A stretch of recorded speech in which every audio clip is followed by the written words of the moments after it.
नमस्कार, NMF news पर आप सभी का बहुत स्वागत। मैं हूं आपके साथ अभिषेक पुंडी। 2003 से लेकर 2008 तक इस देश ने एक सीरीज ऑफ बॉम्ब ब्लास्ट देखा है। 2003 में मुंबई में बम धमाके हुए, 2006 में नांदेड़ में हुए और 2008 में मालेगांव में सीरियल ब्लास्ट हुए थे, जिसमें आरोपी बनाए गए थे कई सात हिंदू इसमें आरोपी बनाए गए थे। भगवा आतंकवाद एक शब्द गढ़ा गया था, लेकिन क्या वाकई में वो सच था? क्या वाकई में वो हकीकत आपके सामने पेश की गई थी? क्योंकि अब उस वक्त के आईजी और एडीजीपी से रिटायर हुए पीके जैन ने खुलासे किए हैं और खुलासों में जो कुछ बताया है वो हैरान करने वाला है। उन्होंने बताया कि उन्होंने कई पाकिस्तानियों को इस मामले में पकड़ा था, लेकिन सरकार का दबाव इतना था कि वो उसकी पूरी दशा और दिशा ही बदलनी पड़ी। भगवा आतंकवाद शब्द क्योंकि उस वक्त की सरकार को गढ़ना था। और क्या कुछ इस मामले के पीछे की सच्चाई है, उसी की जानकारी देने के लिए मेरे साथ मौजूद है हमारे वरिष्ठ सहयोगी पंकज प्रसून। बहुत बहुत स्वागत है सर आपका। जिस तरीके से अब ये सालों बाद, दशकों बाद कहूं तो ये खुलासा हुआ है, क्या सिर्फ भगवा आतंकवाद शब्द गढ़ना ही एक मकसद था? नहीं, देखिए अभिषेक पुंडी, पूरी कहानी समझिए क्या थी। दरअसल मालेगांव का जो बम ब्लास्ट, या मालेगांव ही नहीं, उस वक्त देश में जितने भी बम ब्लास्ट की घटनाएं हो रही थी वो आईएसआई और पाकिस्तान का प्रोजेक्ट था। उसके आतंकी ये कर रहे थे। लेकिन बार बार अगर इस तरह का मामला आता कि मुस्लिम कर रहे हैं, पाकिस्तान का आईएसआई करवा रहा है और हाफिज सईद, लश्कर ए तैयबा के मसूद अजहर, इस तरह के लोग करवा रहे हैं, तो उस वक्त की सरकार अनकंफर्टेबल थी। ये उस वक्त महाराष्ट्र सरकार के एडीजीपी हैं, नाम है पीके जैन साहब। इन्होंने मालेगांव बम ब्लास्ट को लेकर बहुत बड़ा खुलासा किया है। इन्होंने कहा है कि मालेगांव बम ब्लास्ट में हमने 2 पाकिस्तानियों को पकड़े। जो पीके जैन साहब, जो पूर्व एडीजीपी हैं महाराष्ट्र पुलिस के, उन्होंने ये कहा है कि मालेगांव बम धमाके में सबसे पहले पुलिस ने 2 पाकिस्तानियों को पकड़ा था और 8 स्थानीय मुस्लिमों को पकड़ा था। उनके खिलाफ पर्याप्त सबूत भी थे, लेकिन उस वक्त की सरकार का दबाव ऐसा था कि उन दोनों पाकिस्तानियों को हमें छोड़ना पड़ा और 8 मुस्लिमों को भी छोड़ना पड़ा। और हमें जानबूझकर हिंदू साध्वी यानी साध्वी प्रज्ञा को और और भारतीय सेना का एक कर्नल थे, कर्नल पुरोहित, और तमाम हिंदुओं को जबरदस्ती पकड़ना पड़ा।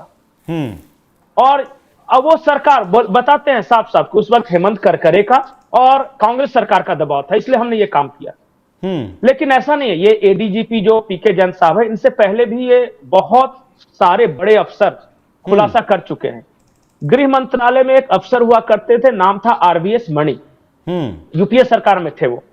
आरवीएस मणि अपनी किताब में बताते हैं कि एक बार केंद्रीय गृह मंत्री शिवराज पाटिल ने उन्हें बुलाया और जब वो गए गृह मंत्री में, तो वो आतंकवाद से जुड़ा एक विभाग देख रहे थे। आरवीएस मणि उस वक्त सेक्रेटरी रैंक के अधिकारी थे। तो गए शिवराज पाटिल से मिलने, तो देखे कि उनके कमरे में शिवराज पाटिल साहब हैं और दिग्विजय सिंह बैठे हुए हैं और हेमंत करकरे बैठे हुए। तो आरवीएस मणि से बड़ा सख्त लहजे में शिवराज पाटिल ने कहा कि देश में जो आतंकी घटनाएं हो रही हैं उस पर तुम्हारी इंफॉर्मेशन क्या कहती है? आरवीएस मणि ने बताया कि आरोपित कौन है, जांच की स्थिति क्या है, कौन कौन से संगठन जुड़े हुए हैं। जब आरवीएस मणि ने शिवराज पाटिल को यह बताया कि सारे आतंकी घटनाओं के पीछे एक ही मजहब के लोग हैं, तो दिग्विजय सिंह गुस्सा करने लगे। ये आरवीएस मणि अपनी किताब में लिखते हैं। इस दौरान दिग्विजय सिंह और हेमंत करकरे, ये दोनों खास तौर पे आरवीएस मणि से बार बार कहते रहे कि बजरंग दल, अभिनव भारत जैसे संगठन, इनके आतंकी कहां हैं? तो आरवीएस मणि ने कहा, सर वो शामिल ही नहीं है, तो मैं कैसे बोल दूं? बोले कि नहीं, नांदेड़ में एक बम धमाका हुआ था, उसमें एक हिंदू व्यक्ति पकड़ा गया है। उस हिंदू व्यक्ति का नाम था समीर कुलकर्णी। बोला समीर कुलकर्णी के बारे में बताओ कि वो बजरंग दल और इस तरह का अभिनव भारत जैसे संगठनों से जुड़ा हुआ है, उसे बताओ, हिंदू आतंकवादी है वो। अब उसी वक्त की बात है कि जब ये सब प्रकरण चला था, ये सारी बातें जो मैं बता रहा हूं वो आरवीएस मणि, जो शिवराज सिंह पाटिल जो उस वक्त गृह मंत्री थे, उनके अंडर काम करते थे, उनकी किताब से मैं रेफरेंस बता रहा हूं। अब मालेगांव में 29 सितंबर 2008 को बम धमाके होते हैं और इस बम धमाके में 6 लोग मारे जाते हैं। और इस बम धमाके के बाद कांग्रेस ने हिंदू आतंकवाद की थ्योरी गढ़ी, भगवा आतंकवाद, जिसको इसने कहा कि हिंदू भी आतंकवादी है, जबरदस्ती नहीं थे लेकिन गढ़ी गई। जांच हुई तो पकड़े गए जो लोग, तो जैसा बताते हैं एडीजीपी कि हमने तो 2 पाकिस्तानियों को पकड़ा, अच्छे मुसलमानों को पकड़ा जो स्थानीय मुस्लिम थे। लेकिन हेमंत करकरे उस वक्त जो एसटीएफ एंटी टेरर स्क्वाड के जो चीफ थे, उन्होंने और दिग्विजय सिंह ने फोर्स किया कि तुम कुछ हिंदुओं को पकड़ो। बोले सर कोई नहीं, बोला कि पकड़ो।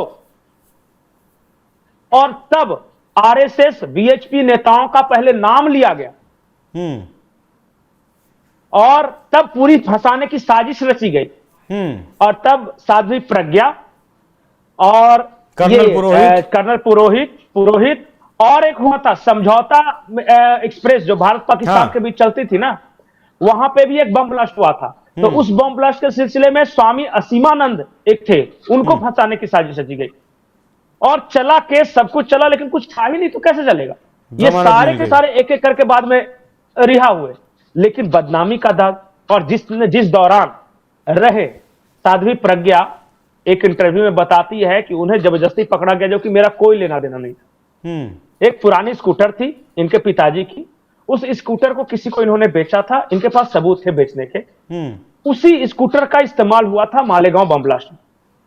उसके सिलसिले में इनको पकड़ा, क्योंकि ये मध्य प्रदेश में रहती थी उस वक्त, जबकि महाराष्ट्र में भी नहीं, मध्य प्रदेश में रहती थी। इनको पकड़ा और इनको वो टॉर्चर किया गया, पूरी आप इंटरव्यू सुनिएगा तो हिल जाएंगे अंदर से।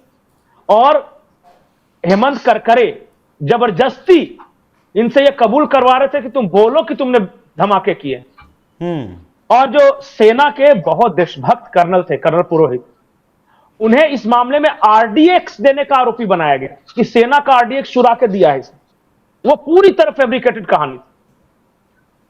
साध्वी प्रज्ञा पर बाइक देने का आरोप लगाया। स्वामी असीमानंद पे समझौता एक्सप्रेस ट्रेन में बम रखने का आरोप लगाया गया। और इतना ही नहीं, स्वामी असीमानंद को मक्का मस्जिद में जो बम ब्लास्ट हुए थे उसका भी आरोपी बनाया, जो कि कुछ नहीं रिश्ता था इन लोगों का। यह दिग्विजय सिंह की साजिश थी, उसके शैतानी दिमाग की उपज थी। और उस इन्हीं सब मामलों को आगे करके इन्होंने हिंदू आतंकवाद, भगवा आतंकवाद किया। और जो बताते हैं, बहुत सारे अफसर हैं, खुद ये जो प्रशांत जैन जी हैं ये भी हैं, जो गृह मंत्रालय में काम करते हैं वो भी हैं, और बहुत सारे अफसर बाद में ये हेमंत करकरे की टीम के अफसर बताते हैं कि और भी हिंदुओं को फंसाने की साजिश थी। और कहा जाता था उस वक्त कि बताओ कौन आरएसएस संघ से जुड़ा हुआ है, कौन अगर कांग्रेस सरकार के खिलाफ कोई पत्रकार तो कुछ नहीं लिख रहा है, कोई ऐसा तो नहीं है जो धर्मांतरण के खिलाफ एक्टिविटी चला रहे, उन सबको पकड़ो और सबको बोलो ये आतंकी है, हिंदू आतंकी है। यहां तक कि उस वक्त सांसद थे योगी आदित्यनाथ, उन्हें भी इस मामले में फंसाने के एक और दूसरे मामले में, लेकिन भगवा आतंक में उन्हें भी फंसाने की कोशिश की गई थी, फंसा नहीं पाए। लेकिन और नहीं, ये साध्वी प्रज्ञा को बार बार मार के पूछते थे कि बोलो कि आरएसएस के बड़े नेता, वीएचपी के नेता शामिल हैं, तुम गवाही दो और उसको हम पेन डाउन करेंगे, तब उन लोग को योगी आदित्यनाथ तो ना आरएसएस ही देना, वीएचपी से थे। नहीं, अच्छा देखिए, कर्नल पुरोहित थोड़ी ना आरएसएस बीजेपी से थे, वो तो सेना में कर्नल थे।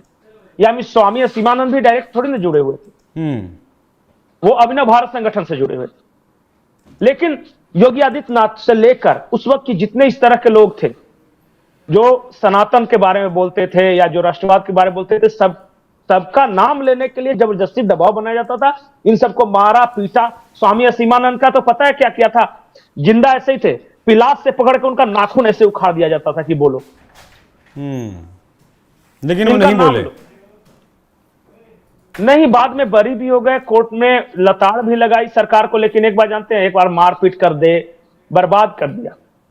8-9 साल जेल में रहे हैं साध्वी प्रज्ञा, 8 साल रही हैं, कर्नल पुरोहित 9 साल जेल में रहे हैं, वो तो उनका वक्त खत्म ही हो गया ना।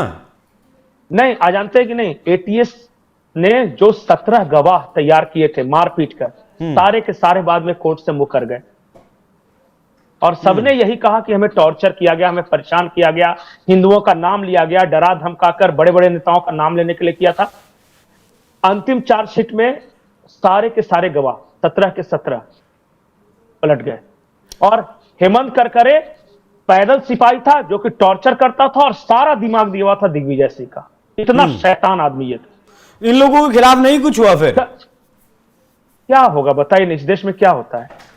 साजिश रचने का क्या होता है? मतलब कि साध्वी प्रज्ञा ने तो यहां बताया था कि महिला होते हुए भी कपड़े उतारकर जमीन पर इन्हें पटका जाता था, रीढ़ पर बूट मारे जाते थे, जबरदस्ती पुरुष कैदियों के साथ पॉर्न दिखाया जाता था, पॉर्न मूवी, गंदी सिनेमा दिखाई जाती थी, मतलब मुंह पे पेशाब तक किया जाता था। अब बताइए कितना सहे कोई आदमी? मां की गाली, बाप की गाली, मतलब वो साध्वी थी, त्याग कर दिया था गृहस्थ जीवन का। कर्नल पुरोहित जो थे उनका मार मार के पैर तोड़ दिया था, उन्हें कई दिनों तक अवैध रूप से हिरासत में रहा गया, आर्मी का जवान होने के बावजूद। उन्हें नंगा करके मारा गया, पीटा गया, उनके प्राइवेट पार्ट्स पे हमले हुए, सब उन्होंने डिटेल से बताया। बालों को खींचा गया और बड़े बड़े आरएसएस के और बीएचपी के बड़े नेताओं का नाम लेने के लिए दबाव बनाया गया। और इस देश के जब वो चले गए शिवराज पाटिल, उसके बाद पी चिदम्बरम आया, इन्होंने बड़े जोर शोर से भगवा आतंकवाद का नाम लिया, यही सब करके। अब सारे अधिकारी जो केस में थे उन सब से पूछिए, या उस वक्त जो गृह मंत्रालय में थे, एक एक करके सबने अपनी किताबें लिखी, बोले कि हम पागल हो जाते थे इन लोग ऐसा। तो आरवीएस मणि ने अपनी किताब में लिखा कि कैसे जबरदस्ती किसी निर्दोष का जीवन बर्बाद किया जाता है, वो दिग्विजय सिंह से पूछे।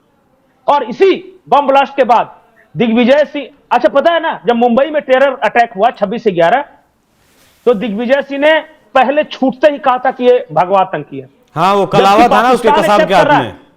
हाँ, कसाब पकड़ा गया। बाद में किताबें इस पे जो छपी, उसका ये आपका महमूद प्राचा वगैरह है ना, शैतान वकील, उसकी किताब के इनॉग्रेशन में टाइम में हेमंत करकरे भी मौजूद हैं और भी बहुत सारे लोग मौजूद हैं। सब ये कह रहा है ये तो हिंदुओं ने अटैक करवाए थे, पाकिस्तान का तो कोई हाथ ही नहीं है, कसाब तो क्रिएशन है। अरे जिस बात को पूरी दुनिया मान रही है, सब कुछ है, ये दिग्विजय सिंह इस तरह का शैतान है। नहीं, एक आखिरी सवाल पंकज जी, अब 8 में हुआ, आज 24 में, मतलब लगभग 16 साल बाद इस तरीके के खुलासे का क्या मतलब है?